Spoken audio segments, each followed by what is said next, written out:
Well, hello again. I just wanted to talk about an experience I had in Germany in 1994. I stayed with a German family, the family of an exchange student that had been staying at our house in Maryland, the Reinert family.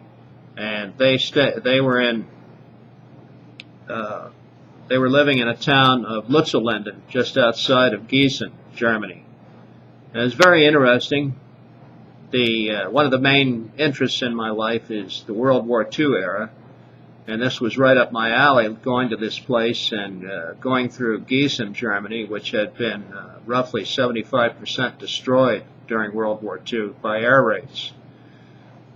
The family that I stayed with were very upscale, very intelligent, well-educated people, very well-read, and understood me, and I understood them very well. And they took me to some places.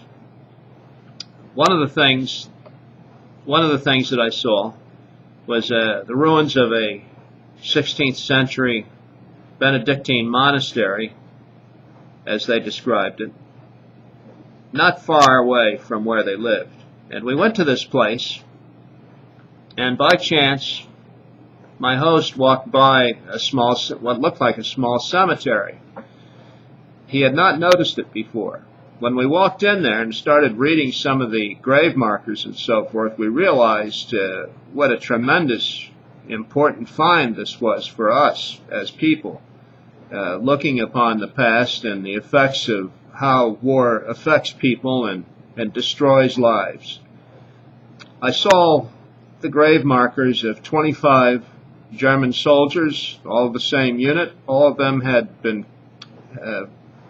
either killed or badly wounded on April the 25th, 1945.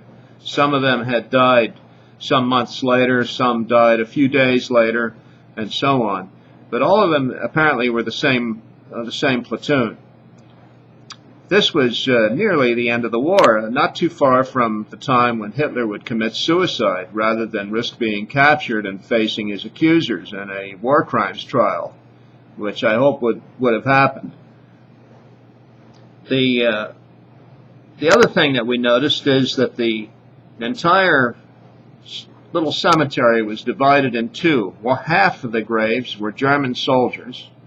The other half were forced laborers, prisoners of war from different countries, and so on. And there was one marker in memoriam to 65 Polish women that were killed on the night of March 25th, 1945, by their camp guards at an Arbeitslager that was not far away from where this place was. This absolutely devastated the host and hostess and had a tremendous effect on me, because the only question I can ask in my mind is, why did they have to be killed? Why were they shot? It doesn't make any sense that they tried to escape. I doubt if that was the case. Orders came down to be carried out, and they were carried out. At this late stage of the war, even though Germany was losing the war, had obviously lost, there was no way that they could come back from the massive defeats that they were suffering on the Eastern Front and the Western Front. Germany hardly existed as a country at that point. Most of the German forces that were effectively organized for resistance were in the Scandinavian countries or in northern Italy, trying to get out of there by that time, and in Austria and Czechoslovakia and so forth. So, I mean, I don't quite, I couldn't understand the logic of killing these people. And it bothered me. Even today it bothers me. I don't know. I shake my head and I think about it a lot, about how when you're in uniform, you follow orders. You really do. Sometimes in our modern day military, we talk about things we are asked to do. But really, you're not being asked to do anything. You're being told. It may be softened a little bit to make it seem like it's being asked, but you are being told to do certain things, and you will do them. You will, if you buy into the military way of life. So, this great bloody war that snuffed out between 40 and 60 million people. It's hard to say how many were killed.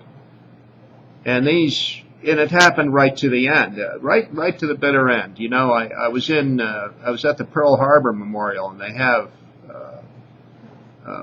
markers up for the 52 submarines of our submarines that were sunk during the Pacific War. The last one was sunk on August 6, 1945. The radar couldn't pick up the Japanese float plane that was approaching the submarine by dipping down below a mountain, approaching it from the submarine's blind side, and then coming up behind it and dropping bombs and sinking the submarine. Also on August 13th, just before the Emperor announced the end of the war for Japan, the fact that the war had not gone as planned, and therefore he had instructed the end of military operations as speaking to his people through the voice of the crane, as if it was God speaking through a messenger, the imperial rescript, in other words. 2 American ships were sunk off the northern coast of Okinawa. And so, in other words, the war continued until military operations were ordered to end. In fact, the day that the rescript was issued, an 1,000-plane raid was carried out on Japanese city because the orders hadn't been issued to halt military operations at that point for our air forces. Soviets had taken all of the islands north of the coast of Hokkaido and were preparing to launch an amphibious operation against Hokkaido Island from the north. They had gone through Manchuria and were continuing on. And this is the way things were. And, you know, it's very difficult, you know, when I see, you know, the war ended on such and such a date, effectively was over. Well, it's not really true. I think a book someday should be written on what went on during the last 6 months of the war, say between March 25th, 1945 and September the 2nd, 1945.